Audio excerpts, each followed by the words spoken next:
बिस्मिल्लाहिर्रहमानिर्रहीम। मैं हूँ आमना इकबाल और हमारे साथ मौजूद हैं सीनियर जर्नलिस्ट अजमत ख़ान और उनसे बात करते हैं कराची में जो एयरपोर्ट के करीब जो धमाका हुआ है उस पर बात करते हैं।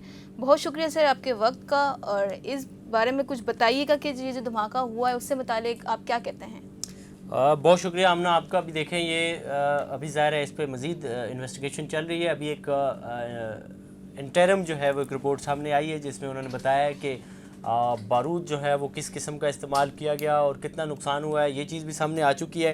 ज़ाहिर है इसमें हमारे पड़ोसी मुल्क के और हमारे दोस्त मुल्क के शहरी जो थे वो इसकी ज़द में आए हैं और ये ऐसा वाक़या नहीं होना चाहिए था। ये बहुत गलत हुआ है। पहले भी पैदर पे उन पर हमले हुए हैं और जिसकी वजह से नुकसान हमें ये हुआ है कि सी पैक जो है वो रोल बैक होता हुए नज़र आ रहा है। और रोल बैक अगर ना भी हो तो सी पैक पे जिस तरह से एक काम चलना चाहिए था बहुत तेज़ी के साथ जो शुरू हुआ था वो कम से कम रुक गया है। और इस तरह के वाक़यात के अगर लोग बैरून मुल्क से आ रहे हों या जा रहे हों और इंतहाई रेड जोन जिसको कहा जा सकता है उसमें अगर इस तरह की कार्रवाई हो तो ये यकीनन मुल्क के लिए शायद बिल्कुल बेहतर नहीं है। बिल्कुल।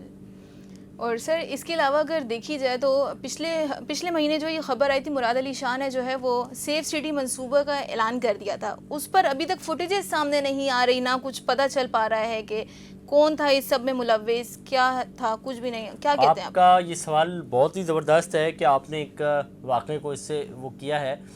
देखिए सेफ सिटी का मंसूबा एक अपनी जगह है, वो ज़ाहिर है उन्होंने ज़रूर उसका ऐलान किया है। उसकी पूरा प्रोजेक्ट जो है वो लॉन्च हुआ है, उसमें कितनी मालियत होगी, कितने कैमरे लगेंगे, ये सारा आपने प्रोग्राम किया था मुझे याद है। लेकिन इतना जल्दी वो प्रोग्राम या वो प्रोजेक्ट मुकम्मल नहीं होता कि उसके सेफ सिटी कैमराज़ के रिज़ल्ट आना शुरू हो जाएं। कि वो जो सेफ सिटी प्रोजेक्ट था जिसमें कैमरे इंस्टॉल करने थे वो कैमरों की जो सीसीटीवी है वो ऐसे वाक़े पे आ जाए, ये इतना मेरे ख़्याल में इतनी जल्दी में प्रोजेक्ट मुकम्मल नहीं होता। दूसरी बात ये है कि जिस जगह पे ये हुआ है वहाँ पे ऑलरेडी सीसीटीवीज़ हैं, लेकिन उनसे सेफ सिटीज़ को बीइंग ए जर्नलिस्ट तो मैं ये ज़रूर सोचूंगा कि वो सामने आने चाहिए, फुटेज पता होना चाहिए कैसे आया, कैसे धमाका हुआ। लेकिन अगर हम मुल्क की सूरत हाल को देख कर के सोचते हैं तो फिर हम ये कहते हैं कि इस खबर को जितना ज़्यादा ये दबी रहे उतना ज़्यादा बेहतर है कि मुल्क की बदनामी ना हो। लेकिन अगर हम जर्नलिज़म की तरफ देखते हैं, सहाफ़त की तरफ देखते हैं तो फिर हम कहते हैं कि गलतियों को पॉइंट आउट करना चाहिए ताकि नेक्स्ट इस तरह की गलतियाँ ना हों। तो सेफ सिटी का ज़ाहिर है ये मामला है कि सीसीटीवी इतने जल्दी उसके नहीं आने, लेकिन मौजूद ज़रूर है वहाँ पे।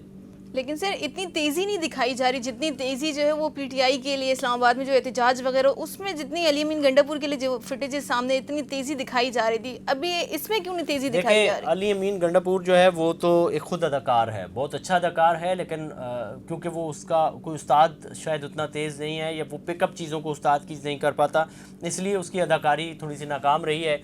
कि उसने बोला जी मेरे पास एक पैसा नहीं था। तू वज़ीर आला है, तू मोहल्ले का मलंग नहीं है कि तेरे पास पैसे नहीं थे और ये कहानियाँ सुना रहा है बैठ कर के कि मैं आया और मैं गया और मैं किसी को नज़र नहीं आया और जो है हुज़ूर सल्लल्लाहु अलैहि वसल्लम भी गार में नज़र नहीं आ रहे थे। तो गलत तकाबुल कर रहा है अपने आप का कहाँ से। और फिर इतना बेवकूफ़ आदमी है कि अपने सारे लाओ लश्कर को कारकुनान को बीच चौराहे छोड़ के खुद गायब हो गया और रात मज़े करता रहा, चाय पीता रहा, कॉफ़ी पीता रहा, खाने खाता रहा और फिर उठ के सुबह सवेरे जो है वो आराम से पेशावर पहुंच गया। ना इसको किसी बंदे ने देखा ना कुछ देखा।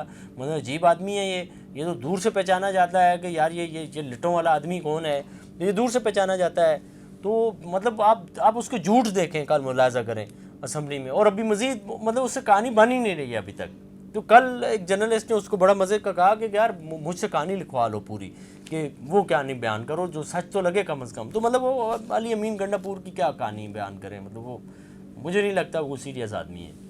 सर इन सब मामले पर जो है वो शहबाज शरीफ साहब ने जो है चीनी सफ़ीर को जो है वो उन्होंने कहा कि मैं इन सब की निगरानी में ख़ुद करूँगा। तो क्या लगता है इन सब देखें शहबाज शरीफ ने तो ज़ाहिर है ये बात करनी ही थी उसको। उसकी वजह यह है कि वो ज़ाहिर है उन्होंने अपने पड़ोसी मुल्क को जवाब भी देना है कि उनके 2 शहरी मारे गए। वो पाकिस्तान की तरह का मामला तो है नहीं है कि हमारे दयार गैर में किसी जगह पाकिस्तानी मारे जाएँ तो हमारे हुक्मरानों तक जूँ तक नहीं रेंगती इनके कानों पर। लेकिन दीगर ममालिक का और फिर चाइना का इस तरह का मामला नहीं है। उनका शहरी को अगर थोड़ा सा गजन भी पहुंचे पाकिस्तान में तो वो ठीक ठाक एहतजाज करते हैं इस पर, और ये नहीं होना चाहिए। और ज़ाहिर शहबाज शरीफ का ये काम बनता है कि वो ये खुद निगरानी भी करें और उनको बताएं कि ये आपके मुजरिम हैं, ये हमने पकड़ लिए हैं। सर असद केसर का इन सब पर मौक़िफ़ एक आया है कल, जिन पर वो कह रहे हैं कि हुकूमत जो है वो दिसंबर तक ख़त्म होते हुए देख रहे हैं। वो तो लगता है आपको दिसंबर तक हुकूमत जो है वो ख़त्म हो जाएगी? में ख्वाब का जो है ना, ख्वाब का मैं आपको बताऊँ एक सूरत हाल है। आप दिन में जिस कैफियत में होते हैं, शाम को ख्वाब उसी कैफियत का आता है। या आप सोने से पहले जिन चीज़ों को ज़्यादा सोच रहे होते हैं, अक्सर जो ताबीर और रोया वाले होते हैं, जो ख्वाबों की ताबीर बताने वाले होते हैं, वो इन चीज़ों को बताते हैं कि जो आप सोने से पहले जिन चीज़ों को ज़्यादा फोकस कर रहे होते हैं, या दिन में 24 घंटों में जिन चीज़ों को ज़्यादा सोच रहे होते हैं, वही चीज़ें रिफ्लेक्ट करती हैं आपके ख्वाब पे। तो अब सूरत हाल ये है कि इनको कोई ऐसे ही ख्वाब आ रहे हैं, हुकूमत से बाहर आए हुए हैं। ये सारी ज़िंदगी इन्होंने जमात इस्लामी के नारे लगाए, फिर उसके बाद ये पाकिस्तान तहरीक इंसाफ को कबूल हो गए, और अब 1 साल 5 साल इन्होंने मज़े किए, और उसके बाद सूरत हाल अब मज़े के डंडे जो हैं वो सर पर पड़ना शुरू हुए हैं। तो अब इनको ख्वाब आ रहे हैं कि यार ये हुकूमत भी नहीं रहेगी। तो ये मेरे ख़्याल में इनके ख्वाब भी हैं, जो मुझे नहीं लगता इतना जल्दी पूरा होगा। ये हुकूमत अगर 5 साल पूरे नहीं भी करती, लेकिन इतनी भी नहीं है कि 2 सालों में ख़त्म हो जाए। ठीक है, बहुत शुक्रिया सर आपके वक्त का, और आपने अपना पॉइंट ऑफ व्यू दिया। आज का व्लॉग आपको कैसा लगा, इस पर अपना फीडबैक ज़रूर दीजिएगा। मुझे दीजिए इजाज़त। अल्लाह हाफ़िज़।